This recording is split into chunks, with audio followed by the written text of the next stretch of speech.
When people seriously hurt us or damage our lives, we know what to do.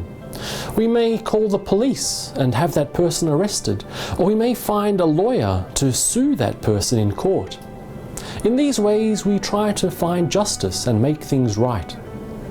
But what do we do if the person who hurts us is God?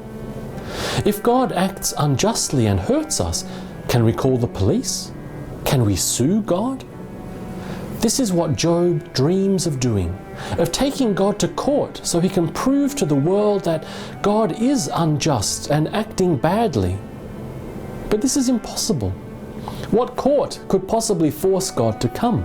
What judge could stand above God and criticize his actions? In verses 4 to 10, Job speaks of God's immense power. He is the creator of the universe. So how could Job force God to do what is right?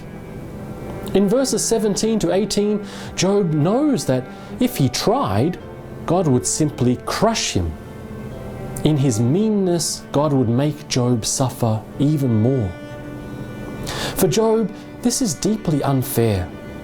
In verses 11 and 12, Job complains that God's incredible power allows God to do whatever he likes without having to worry about consequences.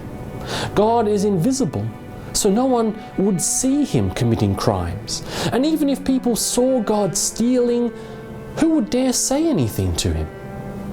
When we look at the many problems in the world, we may feel that God is not doing his job.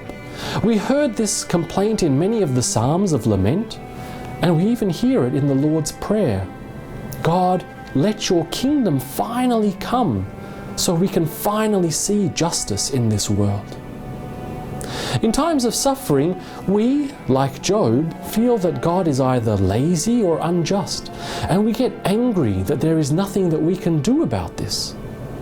But faith encourages us to hold on, not to give up on God, but to keep praying that God will finally show us that he really is a just and caring God.